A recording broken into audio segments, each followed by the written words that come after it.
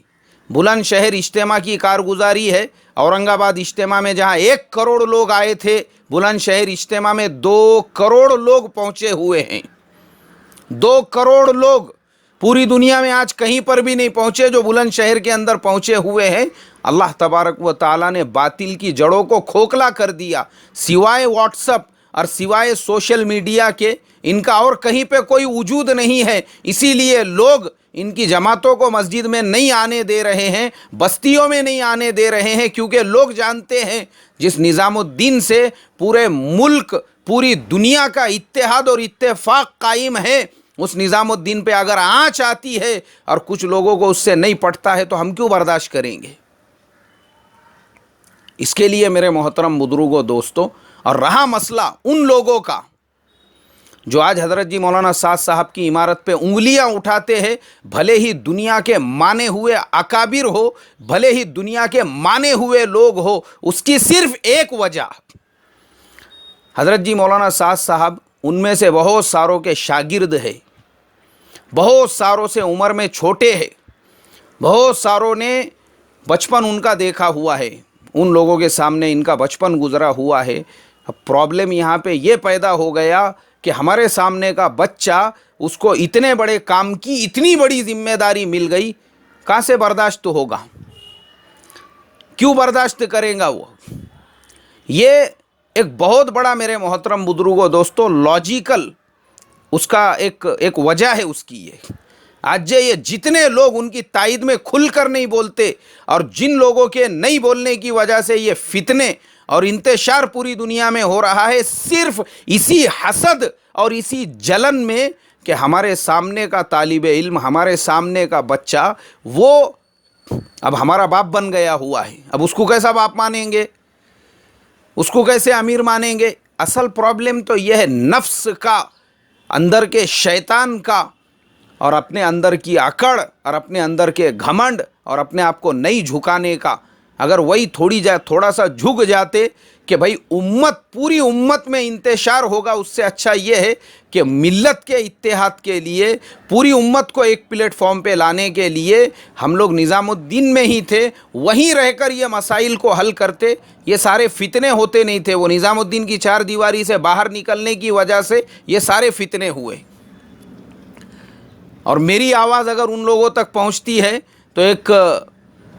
عام مسلمان کی حیثیت سے اپنی ناقص رائے آپ کو یہی دوں گا کہ آج بھی نظام الدین کے دروازے آپ لوگوں کے لیے کھلے ہوئے ہیں، وہاں پہ چلے جاؤ اور جا کر امت کو دوبارہ اتحاد کا یہ میسیج دو، اور اگر آپ کے کچھ اختلافات ہوں گے ان اختلافات کو جا کر وہاں پہ سلجھاؤ، ورنہ یاد رکھو یہ کام تو سمندر کے جیسا ہے، اس کام کی مثال سمندر کے جیسی۔ ہمارے مولانا یونس صاحب رحمۃ اللہ علیہ فرمایا کرتے تھے کہ اگر مچھلی، وہ ویل مچھلی بھی ہے 10 ٹن کی، اور اگر وہ مردہ ہو جائے تو سمندر اس کو نکال کے باہر پھینک دیتا ہے، اس کی حیثیت اور وقات سوائے کچرے کے کچھ بھی نہیں ہوتی۔ وہی حال اس کام کا ہے، اس کام کے اندر رہوں گے، زندہ رہوں گے، اور باہر نکل کے پھر کتنی بھی سازشیں کرو، وہ مردہ مچھلی کے جیسی مثال جو بے قیمت، ان کو باہر پھینک دیا اللہ تبارک و تعالی نے۔ اللہ اس طرح کی ذلت اور اس طرح کی خاری اور مرنے سے پہلے اس طرح کی حرکتوں سے میری آپ کی حفاظت فرمائے، اور ہم تمام میں اتحاد و اتفاق پیدا فرما کر عاجزی فرمائے۔ السلام علیکم ورحمۃ اللہ وبرکاتہ۔